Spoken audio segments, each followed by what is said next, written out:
আমন্ত্রণ জানাচ্ছি প্রিয় দর্শক মানচিত্র নিয়মিত আয়োজন কথোপকথনে। মধ্যপ্রাচ্যে যুদ্ধের আগুন জ্বলছে। ইরানে যুক্তরাষ্ট্র ইসরায়েলের হামলায় হরমুজ প্রণালী বন্ধ হয়ে গেছে। এই প্রণালী দিয়েই বিশ্বের প্রায় অর্ধেক জ্বালানি তেল পরিবাহিত হয়।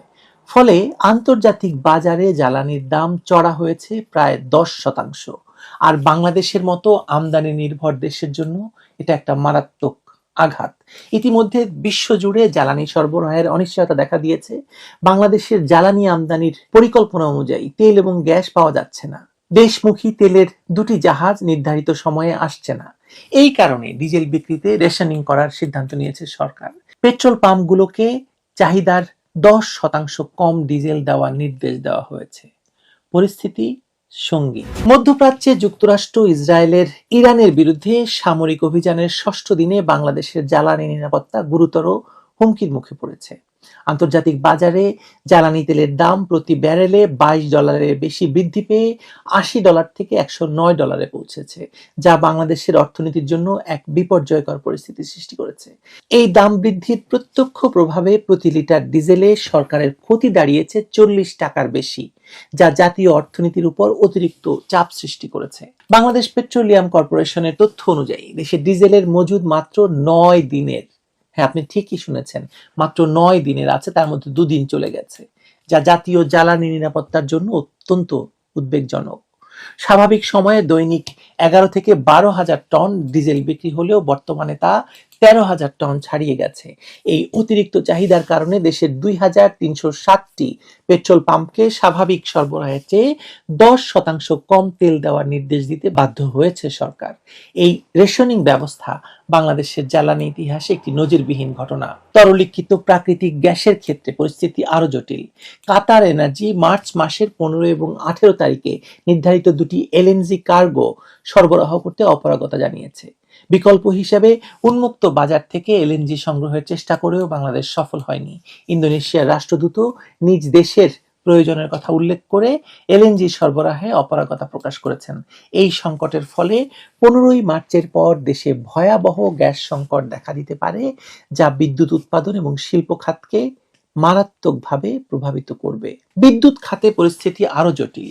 বিদ্যুৎ উন্নয়ন বোর্ডের তথ্য অনুযায়ী দেশি বিদেশি কোম্পানির কাছে 45,000 কোটি টাকা বকেয়া রয়েছে, যার মধ্যে তেল ভিত্তিক বিদ্যুৎ উৎপাদনকারী বেসরকারি কোম্পানিগুলোর পাওনা 14,000 কোটি টাকা, যা ইউনূস সরকার বাকি রেখে চলে গেছে। গত 7-8 মাস ধরে এই কোম্পানিগুলো বিদ্যুতের বিল পায়নি। এই আর্থিক সংকট গ্রীষ্মকালে দেশের বিদ্যুৎ চাহিদা পূরণে মারাত্মকভাবে বাধা সৃষ্টি করতে পারে। বিশেষজ্ঞরা আশঙ্কা করছেন যে আগামী গ্রীষ্মে দেশের বিদ্যুৎ চাহিদা 18,000 মেগাওয়াট পর্যন্ত পৌঁছতে পারে, কিন্তু জ্বালানি সংকট এবং আর্থিক অসঙ্গতির কারণে এই চাহিদা পূরণ অসম্ভব হয়ে দাঁড়াবে। বাংলাদেশের সঙ্গতি আছে। শেখ হাসিনার সরকার বিদ্যুৎ চাহিদা পূরণে 28,000 মেগাওয়াট উৎপাদন ক্ষমতা বা সক্ষমতা রেখে গেছেন, কিন্তু মাত্র 18,000 মেগাওয়াট বিদ্যুৎ সরবরাহ করতে অপারগ হয়ে পড়ছে সরকার। জ্বালানি মন্ত্রী ইকবাল হাসান মাহমুদ টুকুর ভাষায় বিদ্যুৎ খাত সম্পূর্ণভাবে দেউলিয়া অবস্থায় পৌঁছেছে। তার মতে এই পরিস্থিতি মোকাবেলায় ডিজাস্টার ম্যানেজমেন্ট প্রয়োজন। কিন্তু প্রশ্ন হলো, এই সংকট থেকে উত্তরণের কৌশল কি হবে? সরকারের সামনে এখন 3টি মূল চ্যালেঞ্জ। প্রথমত, অবিলম্বে বকেয়া পরিশোধ করে বিদ্যুৎ উৎপাদনকারীদের আস্থা ফিরিয়ে আনা। দ্বিতীয়ত, বিকল্প জ্বালানি সরবরাহের ব্যবস্থা করা। এবং তৃতীয়ত, দীর্ঘমেয়াদী জ্বালানি নিরাপত্তা নিশ্চিত করা। আন্তর্জাতিক রাজনীতির এই জটিল পরিস্থিতিতে বাংলাদেশ একটি কঠিন শিক্ষা পাচ্ছে যে অতিরিক্ত আমদানি নির্ভরতা জাতীয় নিরাপত্তার জন্য ঝুঁকিপূর্ণ। দেশের খনিজ সম্পদ অনুসন্ধান এবং উন্নয়নে অবহেলা এবং বাপেক্সের মতো দেশীয় প্রতিষ্ঠানকে পর্যাপ্ত অর্থায়ন না করার পরিণাম এখন স্পষ্ট হয়ে উঠছে। পেট্রোবাংলা এবং সংশ্লিষ্ট মন্ত্রণালয়ের আমদানিমুখী নীতি দেশের জ্বালানি স্বনির্ভরতার পথে বাধা হয়ে দাঁড়িয়েছে। জ্বালানি বিশেষজ্ঞরা বলছেন, 2 সপ্তাহের মধ্যে সংঘাত বন্ধ না হলে, মানে ইরান সংঘাত বন্ধ না হলে সব ধরনের জ্বালানি সরবরাহে বড় ধরনের সংকট হবে, পাশাপাশি ব্যয় বাড়বে। ভবিষ্যতে এমন জটিল পরিস্থিতি এড়াতে আমদানি নির্ভরতা কমিয়ে দেশীয় জ্বালানি অনুসন্ধান করতে হবে, সেটা তো ভবিষ্যতের ব্যাপার। বাংলাদেশে মাটির নিচে তেল এবং গ্যাসের অনেক উৎস আছে। ব্লক সৃষ্টি করে সেগুলো বিভিন্ন দেশের অনুসন্ধানী কোম্পানিতে বরাদ্দ দেওয়া হয়েছে। সেই সব কোম্পানির অনুসন্ধান কর্ম কতটা অগ্রগামী হতে পারে তার দেখভাল করার দায়িত্ব তো খনিজ সম্পদ মন্ত্রণালয়ের পেট্রোবাংলার। আবার এই প্রতিষ্ঠানেরই অঙ্গ বাপেক্স। যারা তেল গ্যাস অনুসন্ধানের কাজে জড়িত, তাদের অনুসন্ধানে গ্যাসের কূপ পাওয়া গেলেও কর্তৃপক্ষ তাতে কোনো উৎসাহ দেখায় না। এ নিয়ে প্রশ্ন আছে, কেন তারা দেখায় না? তারা কি আমদানিকে প্রাধান্য দিচ্ছেন কারণ নগদ লাভ হয়?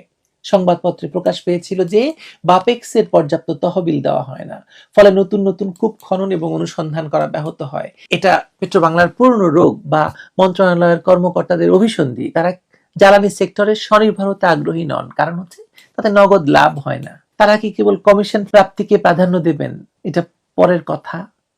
এই মুহূর্তের ঘটনা বলি। ইরান যুক্তরাষ্ট্র ইসরায়েল সংঘাতের এই বিপজ্জনক মুহূর্তে বাংলাদেশের জ্বালানি নিরাপত্তা রক্ষার জন্য তাৎক্ষণিক এবং দূরদর্শী পদক্ষেপের বিকল্প নেই। হরমুজ প্রণালী দিয়ে জ্বালানি পরিবহনে বিঘ্ন ঘটলে বাংলাদেশের অর্থনীতিতে যে বিপর্যয় নেমে আসবে তা মোকাবেলার সরকারের প্রস্তুতি নেই। আমদানি নির্ভরতা থেকে মুক্তি পেয়ে আত্মনির্ভরশীলতার পথে এগিয়ে চলাই হয়তো এই সংকটের একমাত্র স্থায়ী সমাধান হতে পারত। বাংলাদেশ ফার্স্ট নীতির কথা বলেছে তারেক রহমান। জ্বালানি খাতে এর বাস্তবায়ন দেখতে পেতে হবে বাংলাদেশকে, তাই না? তারেক রহমানের নেতৃত্বে বিএনপি সরকারের 3 সপ্তাহ পার হতে না হতেই দেশের উপর আকাশ ভেঙে পড়তে শুরু করেছে। প্রথমত, অবৈধ ইউনূস সরকার দেশকে দেনার সাগরে ডুবিয়ে রেখে গেছে। 18 মাস ধরে দেশের জ্বালানি ক্ষেত্রে কোনো বিল পরিশোধ না করায় এবং ঋণের কিস্তি না দেওয়ায় বাংলাদেশ প্রথমবারের মতো লোন ডিফল্টার হওয়ার পর্যায়ে নেমে এসেছে। ওদিকে ইরান যুদ্ধের কারণে জ্বালানি সরবরাহে অনিশ্চয়তার খবরে লম্বা লাইন পড়তে শুরু করেছে ডিজেল পেট্রোলের জন্য। ওদিকে গরম আসছে, জ্বালানি চাহিদা হু হু করে বাড়তে থাকবে। কিভাবে সামাল দেবে তারেক রহমানের সরকার, বলেন তো? আসসালামু আলাইকুম রহমতুল্লাহি ওয়া বারাকাতুহু। সম্মানিত দর্শক, কেমন আছেন আমাদের ডক্টর মোহাম্মদ ইউনূস, কিংবদন্তির অর্থনীতিবিদ, শান্তির নোবেল বিজেতা, অন্তর্বর্তীকালীন সরকারের প্রধান উপদেষ্টা, হিলারি ক্লিন্টনের বন্ধু, বিল ক্লিন্টনের বন্ধু, পশ্চিমাদের চোখের মণি, কলিজার টুকরা ডক্টর মোহাম্মদ ইউনূস এখন কি করছেন, কি ভাবছেন? তিনি কবে আবার বিদেশ যাবেন, কবে আবার হাসবেন, তার পরিণতি কি ইত্যাদি নিয়ে আপনারা কি কেউ কিছু ভাবেন? আমি কিন্তু ভাবি। আমি ভাবি যে এমন কেন হলো? এমন তো হওয়ার কথা নয়। আমরা তো তাকে 50 বছর রেখে দিতে চেয়েছিলাম কেউ কেউ, আমরা তো তাকে 5 বছর রেখে দিতে চেয়েছিলাম অনেকে। আর নিদেন পক্ষে রাজনৈতিক দলগুলো তো ধরেই নিয়েছিল যে তিনি যেহেতু এসছেন 3 থেকে 4 বছর থাকবেন, রাজনীতির একটা ব্যালেন্স আসবে, তারপর ভালো একটা নির্বাচন হবে, সবাই আসবে। কিন্তু এ কি হলো? কিসের অভিশাপ, কিসের বদদোয়া? এটা কি গ্রামীণ ব্যাংকের সেই অসহায় দরিদ্র মানুষগুলো যারা ঋণের কিস্তি পরিশোধ করতে গিয়ে ভিটে মাটি খুইয়েছেন, ঋণের কিস্তি পরিশোধ না করতে পারার কারণে যাদেরকে শীতের সকালবেলা নদীতে ঝাঁপ দিতে বলা হতো, ঋণের কিস্তি পরিশোধ করতে না পারার কারণে স্বামী স্ত্রীর মধ্যে বিচ্ছেদ হয়ে গেছে, অনেকে আত্মহত্যা করেছেন, তাদের অভিশাপ? নাকি ডক্টর মোহাম্মদ ইউনূস বিভিন্ন সময় বাংলাদেশে বহু মানুষের সঙ্গে ব্যবসা করার চেষ্টা করেছেন এবং প্রায় সবাইকে ঠকিয়েছেন, কর্মচারীকে, কর্মকর্তাদেরকে, পার্টনারদেরকে, যারাই তাকে বিশ্বাস করেছেন সবাই তার দ্বারা মারাত্মকভাবে ঠকেছেন, হাতে গোনা কয়েকজন ছাড়া। তাদের অভিশাপ? নাকি প্রকৃতির বিচার? প্রকৃতি যে কাজটি করে সেটি হলো, আপনি যে দেশে জন্মগ্রহণ করবেন সে দেশের মাটি এবং মানুষের সঙ্গে আপনার একটা মমত্ব বোধ থাকবে, সে দেশের জন্য আপনি জীবন দেবেন, সে দেশের সীমান্ত রক্ষার জন্য আপনি জীবন দিলে আপনি শহীদ হবেন। এটি প্রকৃতির বিধান। বাংলায় যারা জন্ম নিয়েছেন, বাংলার আম, জাম, কলা, কাঁঠাল, ইলিশ, তাল থেকে শুরু করে যা কিছু আছে সব আপনার অস্থি মজ্জার সঙ্গে এমনভাবে মিশে আছে, পৃথিবীর সবচেয়ে সেরা খাবারগুলো আপনার ভালো লাগবে না। যে মানুষগুলো এই তার মাতৃভূমির টান বাদ দিয়ে, তার মাতৃভূমির সঙ্গে সম্পর্ক বাদ দিয়ে অন্য ভূমে, পরভূমে তারা স্বর্গ খোঁজে। দেশের চাইতে বিদেশিদেরকে তাদের ভালো লাগে, বাংলার চাইতে ইংরেজি ভালো লাগে, দেশের মানুষকে চাকর মনে হয়, বিদেশিদেরকে প্রভু মনে হয়। এই সকল যারা মন মানসিকতা সম্পন্ন, তারা যত জ্ঞানী হন, গুণী হন, আল্লাহর গজব তাদেরকে তাড়া করে, যেভাবে মাইকেল মধুসূদন দত্তকে তাড়া করেছিল। এত বড় একজন কবি, এত বড় একজন মহান ব্যক্তি, কেবলমাত্র বাংলাকে তাচ্ছিল্য করার জন্য তার জীবন তছনছ হয়ে গেছিল এবং তিনি যখন বুঝলেন তার ভুল, তখন আর তার সেখান থেকে ফিরে আসার কোনো উপায় ছিল না। তো ডক্টর মোহাম্মদ ইউনূসের এই যে 17 মাসের পরাজয়, কিংবা একসময় যে শেখ হাসিনার সঙ্গে তার এত ভালো সম্পর্ক ছিল, শেখ হাসিনা তার পুরো জমানাতে 96 থেকে 2001 পর্যন্ত পুরো জমানাতে ডক্টর মোহাম্মদ ইউনূসকে সারা দুনিয়াতে তিনি প্রমোট করেছেন, স্যার ডাকছেন। এমন কি হলো, শেখ হাসিনা কেন রাগ হবেন? এখানে তো রাগ হওয়ার কথা না। যে শেখ হাসিনা তাকে 800 কোটি টাকা বিনা সুদে ঋণ দিয়েছেন গ্রামীণ ব্যাংকের জন্য, আর সেই ঋণের কারণে গ্রামীণ ব্যাংক টিকে ছিল, আদারওয়াইজ দেউলিয়া হয়ে যেত। সেই শেখ হাসিনা কেন, কি কারণে তার প্রতি বিক্ষুব্ধ হবেন? তাকে কেন সুদী বলবেন, সুদী ইউনূস বলবেন? কারণটা কি একটু খুঁজে দেখেছেন? কিংবা ধরুন যে বিএনপি 2001 থেকে 2006 পর্যন্ত তারাও ডক্টর মোহাম্মদ ইউনূসকে প্রমোট করেছেন, কিন্তু 11-এর সময় তার কর্মকাণ্ডের কারণে বিএনপিও তাকে বিশ্বাস করেনি। আবার ধরুন তার সঙ্গে ডেমোক্র্যাটদের একটা ভালো সম্পর্ক ছিল, ডোনাল্ড ট্রাম্প আসার সঙ্গে সঙ্গে আমেরিকার সমস্ত দরজা তার জন্য কেন বন্ধ হয়ে গেল? কি দোষ, কি করেছেন তিনি? তার চিন্তায় ত্রুটি, চরিত্রে, কর্মে, আচরণে, নাকি কি? একমাত্র আল্লাহ ছাড়া কেউ জানেন না। তবে গত 17 মাসে তিনি যেভাবে অপমানিত হয়েছেন, যেভাবে লাঞ্ছিত হয়েছেন, মানুষ যেভাবে তাকে গালাগাল করেছে এবং এখন পর্যন্ত করে যাচ্ছে, আমার শত্রু যে আছে তার ভাগ্যেও যেন এরকম জীবন নসিব না হয়। আল্লাহ তার তকদিরে কোথায় মৃত্যু রেখেছে, কিভাবে তিনি মরবেন আমি জানি না। আর তার মৃত্যুতে কতজন মানুষ জানা যায় হাজির হবেন তাও জানি না। তার মৃত্যু কি দেশে হবে না দেশের বাইরে হবে তাও জানি না। কিন্তু যতদিন তিনি জীবিত থাকবেন, তার এই যে অভিশপ্ত একটা জীবন, এই জীবন তাকে এবং তার পুরো পরিবারকে প্যারা দেবে। তিনি গত 17 মাসের থেকে যে কাজগুলো করেছেন, অনেক ভালো কাজ হয়তো করেছেন, আমরা জানি না, কিন্তু তার মন্দ কাজগুলো যেভাবে ব্র্যান্ডিং হয়েছে, তিনি তার গ্রামীণ ব্যাংকের জন্য, গ্রামীণ ফোনের জন্য, তার নিজের জন্য, তার নিজের পরিবারের জন্য, তার ভাই ভাতিজা, স্ত্রী, কন্যা, সকলের জন্য যা কিছু করেছেন, সব মানুষ নির্বিচারে নিন্দা করেছে। তিনি সবাইকে কথা দিয়েছেন, কারোর সঙ্গে কথা রাখেননি। তিনি সবার বন্ধু হওয়ার চেষ্টা করেছেন, কিন্তু অন্তর থেকে কারো বন্ধু হননি। ফলে বিদায় বেলায় তা নিয়ে তিনি কাউকে পাননি।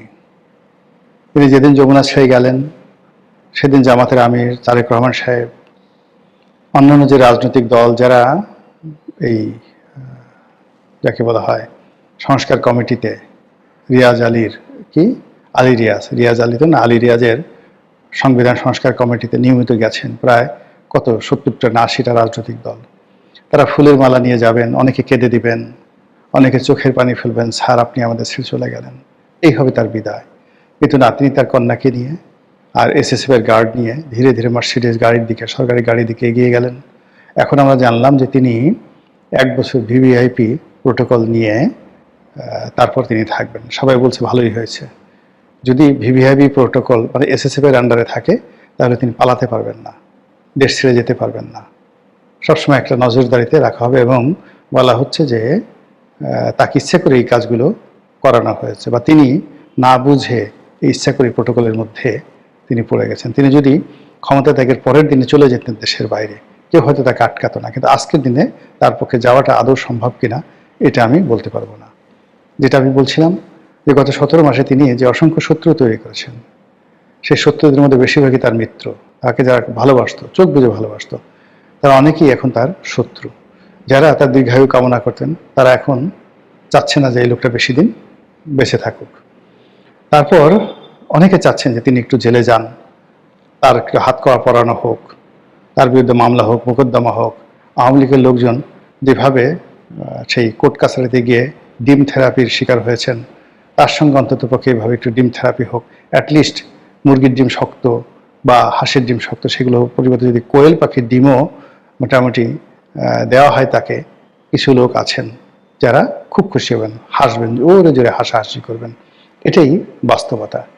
এখন সেই লোকটি কেমন আছেন আমরা জানি না, তবে নিশ্চিত যে দিল্লি তাকে ছাড়বে না, কোনো অবস্থাতে দিল্লি তাকে ছাড়বে না। আওয়ামী লীগের কথা বাদ দেন, আওয়ামী লীগ একটা মানে নিজেরাই এখন বিপদগ্রস্ত, আগামীতে কাদের কি বিপদে করবেন সেটা পরের ব্যাপার, কিন্তু দিল্লি তো একটা রাষ্ট্র, নরেন্দ্র মোদী যে ম্যান।